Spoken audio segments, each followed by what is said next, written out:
Hello class, it's me, your instructor, Melissa Brilhart. I wanted to give you an idea because for assignment 5, I want to make sure that you nail this and do it really well. And I also don't want you to be intimidated about doing a food demonstration, probably because you've never done one before. So I wanted to give you an idea of how a food demo would go. So I am just going to mimic, like if I was doing a demo in your shoes for a certain audience. So one thing just to make sure, if you already watched that other video to show you what needs to be in place for a cooking demo, you want to make sure you have all your things laid out ahead of time before you start this demo. All your ingredients, all of the tools that you'll be using, whether it's knives, can openers, food processors over here. I have my pan, cutting board, all of my ingredients are out and ready to go. So make sure that you do that. That is going to save you tons of headache. And just make sure that you have an idea of what you're going to say and how you're going to do it in that allotted 25 to 30 minutes. So let's get started so you can see how a demo goes. So suggested idea first, go ahead and put your timer on because you'll probably be in a kitchen that has a timer. I go ahead and set it for 30 minutes, which is the upper limit for the recommendation for the cooking demo.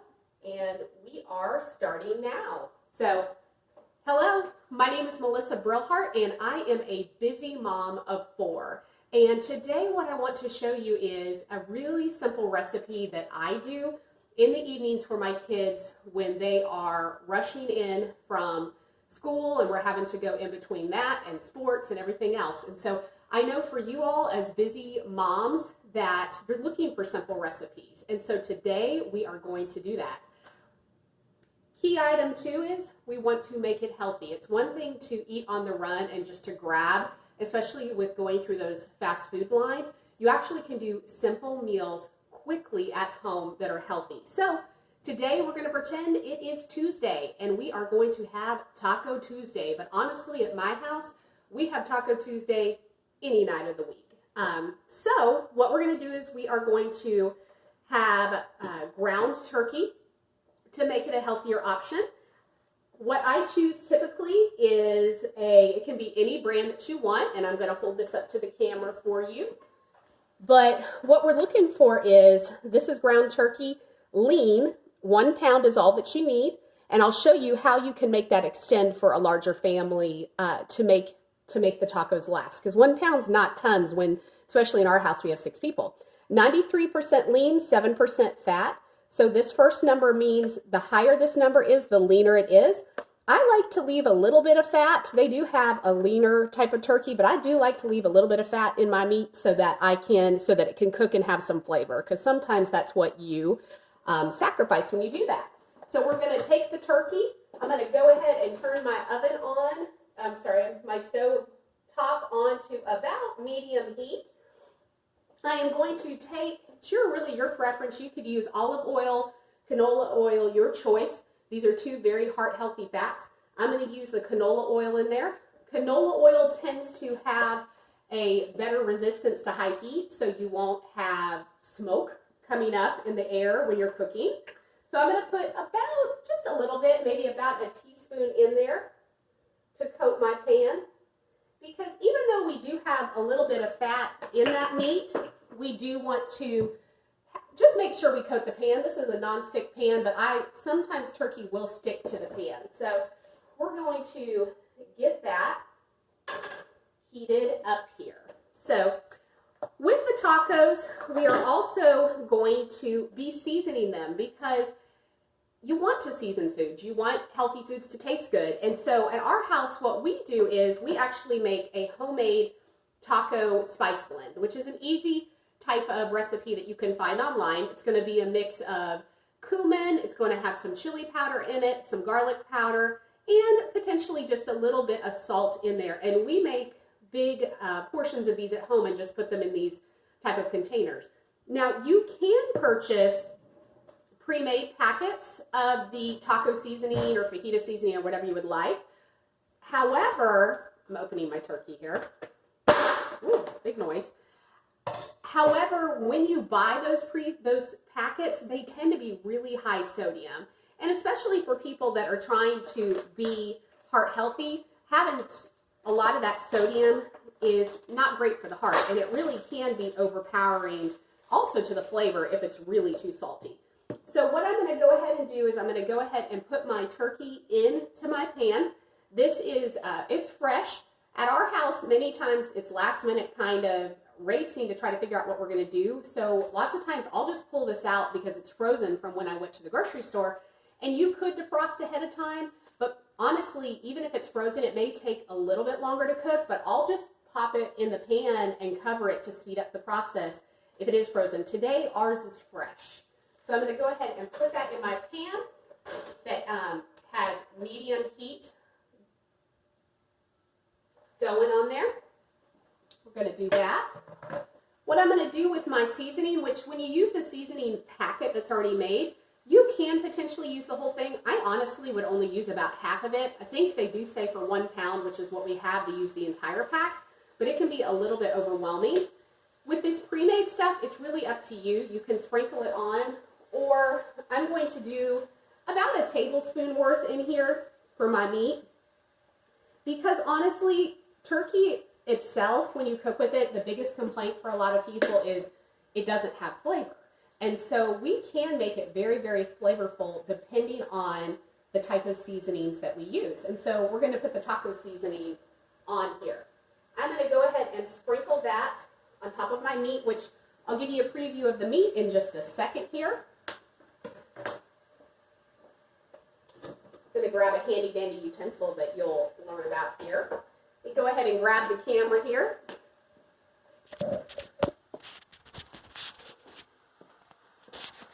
All right, let me switch my view.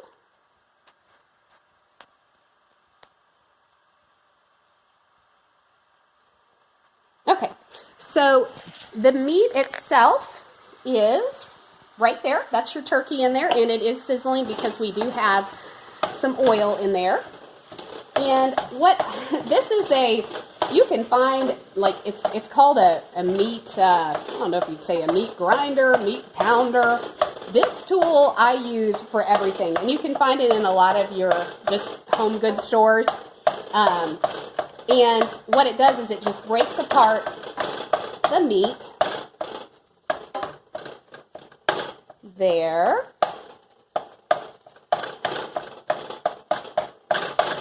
Now, with turkey, I'm going to get a plate here for this utensil. With turkey, opposed to beef, lots of times it is hard to figure out if it is done, because it starts out as a very pink color, as you can see there, but you're going to start seeing as it cooks that it turns more white. And so from a food safety standpoint, we definitely want to make sure that we cook turkey thoroughly, because it can have different types of bacteria in it that can really make you sick if it's not cooked all the way. And so we want to make sure that we're starting to get some white coloring, which we'll come back to that in a second. But it has been seasoned with that seasoning, and it's probably we're going to cook it until it's all the way white and we see no other pink. But I believe generally for turkey, from a food safety standpoint, you cook it to about 160 degrees. Well, how would you know what 160 degrees is? Unless you maybe had a food thermometer that you can use. But if not, we can visually look at it and make sure that it is cooked thoroughly. So let me put the camera back. I'm going to get the lid for this to put it on to speed up the process just a bit, and then we're going to start making some salsa that's going to go with our turkey tacos. So one thing that you saw, I was touching some raw meat. It's very, very important when you are especially touching raw meat or anything obviously that hasn't been cooked like that, whether it be chicken breast, whether it be ground turkey, ground beef, steak, whatever. You want to make sure you wash your hands afterwards, because we have something called cross-contamination that can happen. And that is when you touch something raw and then you come and you start touching something fresh, like the salsa we're gonna make, and then you're putting that raw meat into the bacteria potentially from that product, then into the salsa because you're touching it. So the general rule of thumb is like for at least 30 seconds washing, I think it's like happy birthday twice. So we're going to call that good. Okay. So get my lid. I feel like it was out. Put my lid on here. So again, if you had the frozen turkey, you definitely would use the lid from the beginning with it because it will help defrost it and cook it at the same time. I'm just putting a lid on to speed up the process a little bit. So let's go ahead and we're going to make some salsa to go with this. And again, salsa, you're thinking in your mind, you might be thinking, oh my gosh, salsa takes forever. Well, this is a modified salsa version. That's one that I have known for a long time and actually used to work in a Mexican restaurant when I was younger and got this recipe. And so it's a delicious and easy recipe. So what we're going to start with is just a canned tomato. It can be diced, it can be stewed. Stewed's going to maybe have a little bit of extra sugar in it, but we start with diced. We also are going to use a can of diced green chilies, or the brand name is going to be Rotel. Those are going to go into it. The very first thing that we've got to do is we have an onion, which I'm going to get my cutting board here.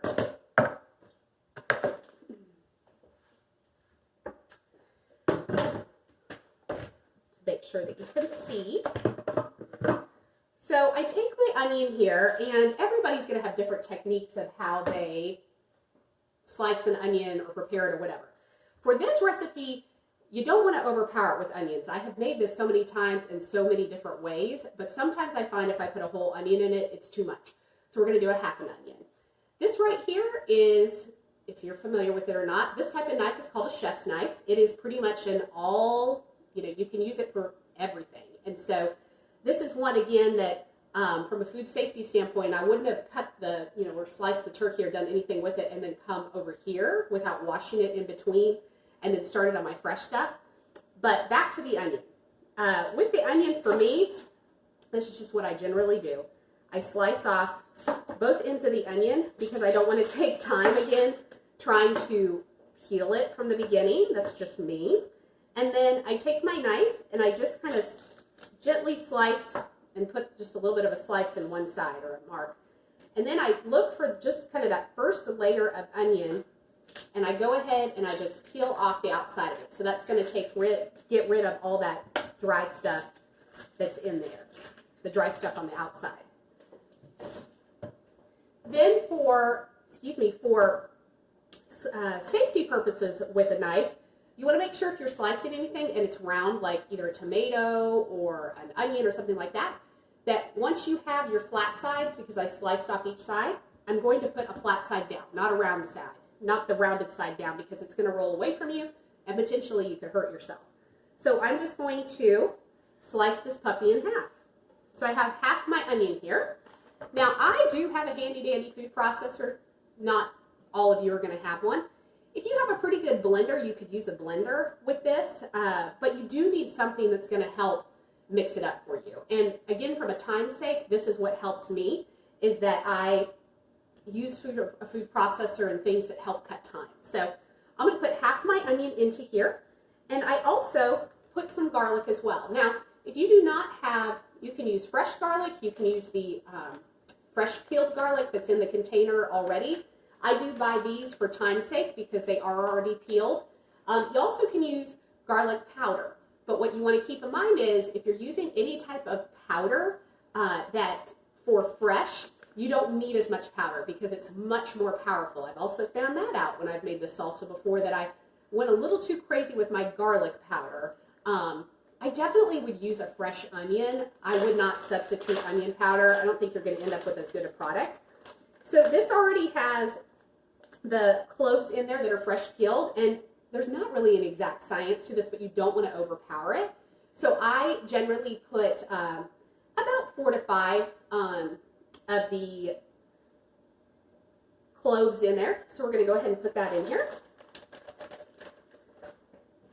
And just FYI, to make this last, after I buy this fresh peeled stuff, I put the whole bag in the freezer. And so I just pull it out as I need it, because it may go bad before you actually would, finish the bag. So, all right, we are going to put the top on the food processor. I'm going to do a pulse on there.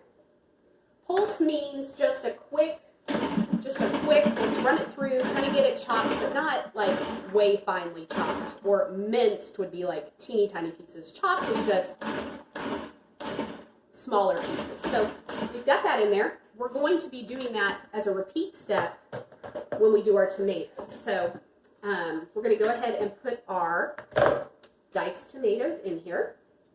One, from a nutrition fact standpoint, is in regards to canned fruits and vegetables. Tomatoes are actually superior nutritionally to fresh tomatoes when they are canned, because it concentrates the nutrients in them.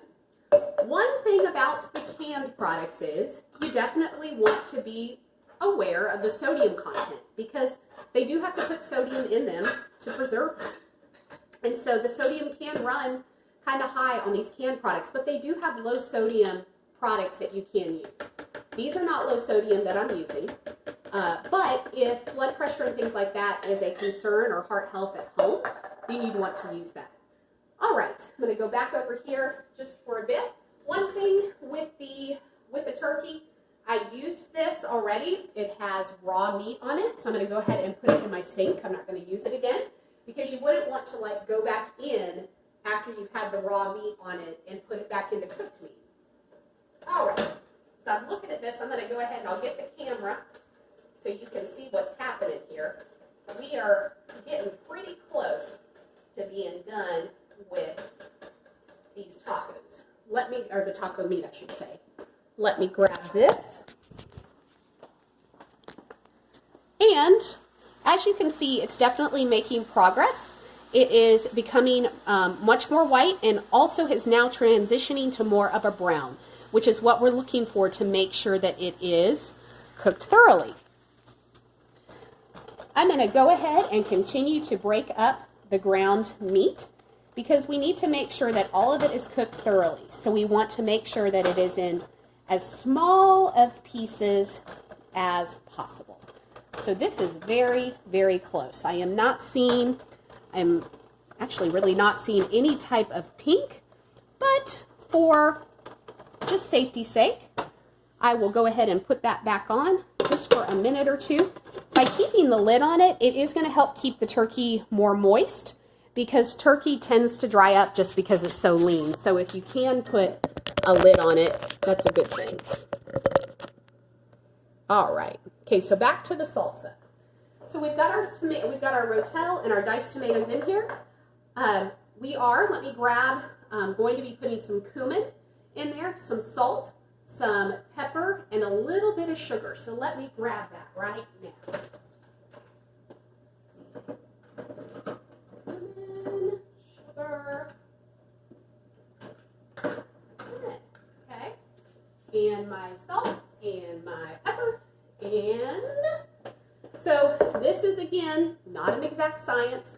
I take my cumin, which cumin to me has kind of like a smoky flavor, but it's in the majority of Mexican dishes. So I'm going to just put, if you want to be careful, you could do like a half a teaspoon.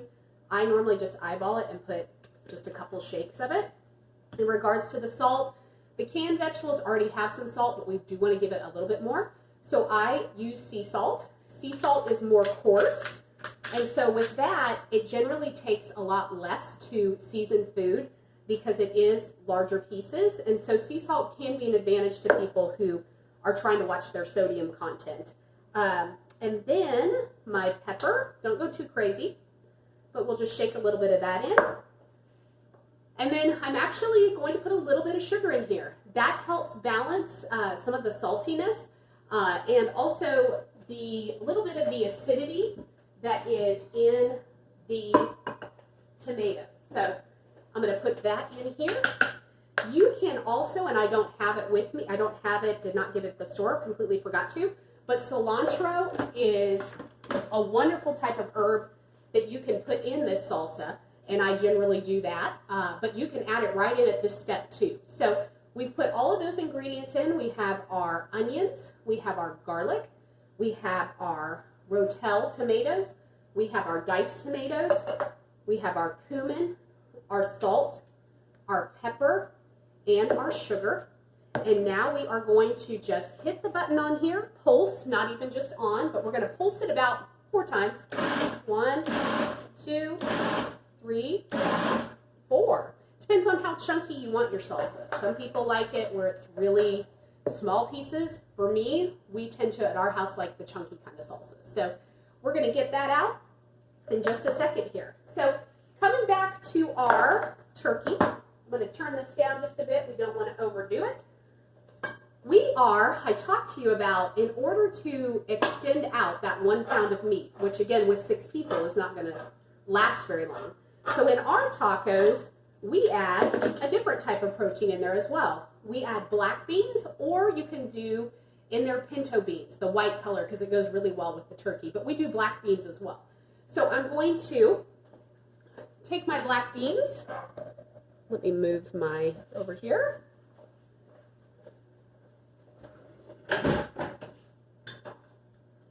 All right. I'm going to rinse off my black beans. Do not pour whole, they're in this juice, and you definitely, it's to help preserve them, but you do not want to add that extra juice to your tacos. So the black beans, beyond helping us save money and have this recipe last a lot longer, provide really healthy protein, which is going to help keep your kids full, which is a good thing because you don't want them coming back right after dinner saying they're hungry. It also provides fiber, which is, again, it's really great for the heart, really good for the digestive system, and it really helps fill them up too. So from an economical standpoint, anywhere that you can put beans in mixed with meat is going to be a good thing. So let me get my camera. We're going to add the beans in here.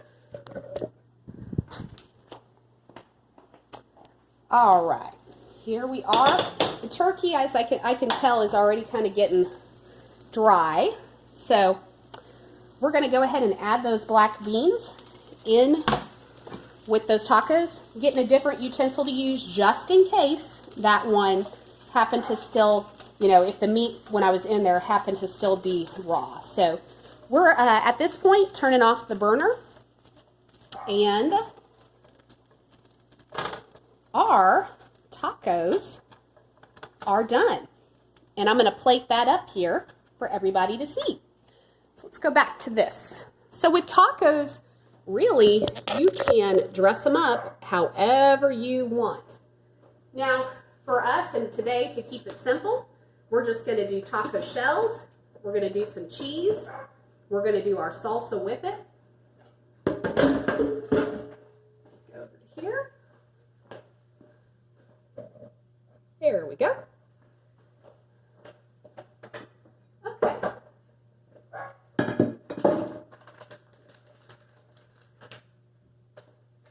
So you can use any type of shells that you want. This is just a corn type of shell that we're going to use. We also like to use soft flour tortillas, just the small size. We also take this recipe and we do nachos with it. So we'll put chips out and just put the ground meat on top of it and do it that way. So it's really your choice.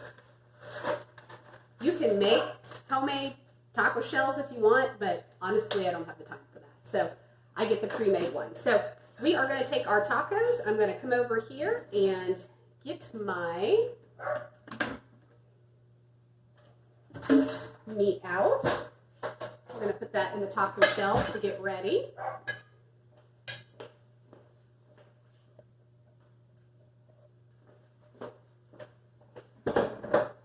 So again, you could, ground beef is very popular. There is very lean ground beef out there that's just like the turkey that you can get about 93% lean on it.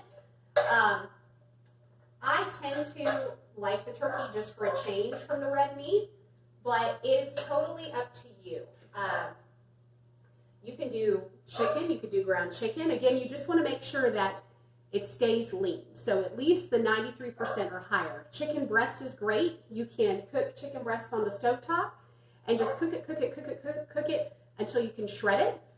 Also, there's all kinds of recipes out there for a Taco Tuesday where you can use your crock pot or your pressure cooker. And obviously we don't have time to dive into those recipes today, but that's where you can prepare for the night for Taco Tuesday, even with preparing it ahead of time in those types of gadgets if you have them. So I have my tacos here, and I'll show you the finished product here in just a second.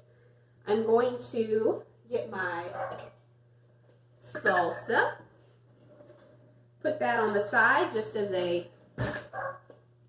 you know, you can put it on top of the tacos. I'll put it also on the side, as well as I'll drizzle a little bit on the top too. Do that.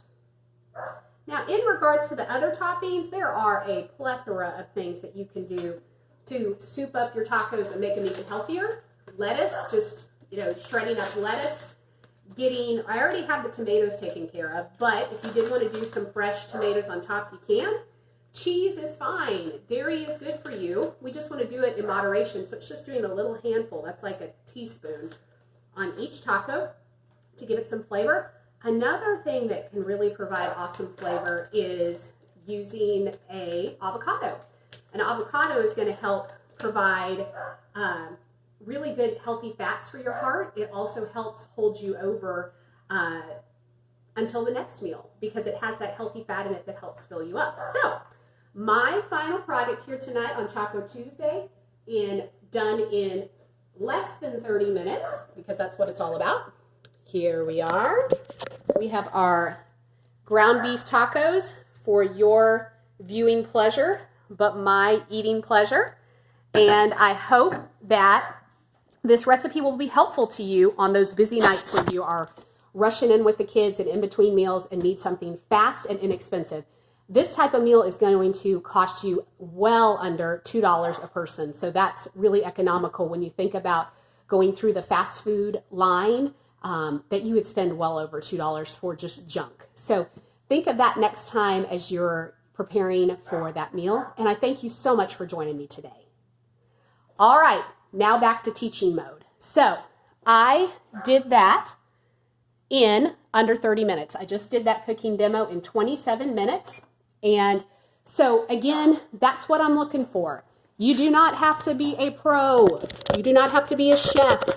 You do not have to be a dietitian to do a food demo. You just have to make sure that you are prepared. Now, my one hiccup that I'll point out is I didn't have all of my spices, so I had to go run for that. The less time you have to go out of the camera, the better. And also for time efficiency, if you have everything already out and already in your head of how you're going to do it, then you turn the camera on. And I definitely would recommend do a practice run before you go live with the camera because things can go wrong. So hopefully those tips helped you, and I really look forward to seeing your food demos and how they go and all the different recipes that you're going to be trying. Please reach out to me if you have any questions, and I hope that this assignment is going to be really helpful to you to get you comfortable doing some public education. So, all right, have a great time doing it. Take care.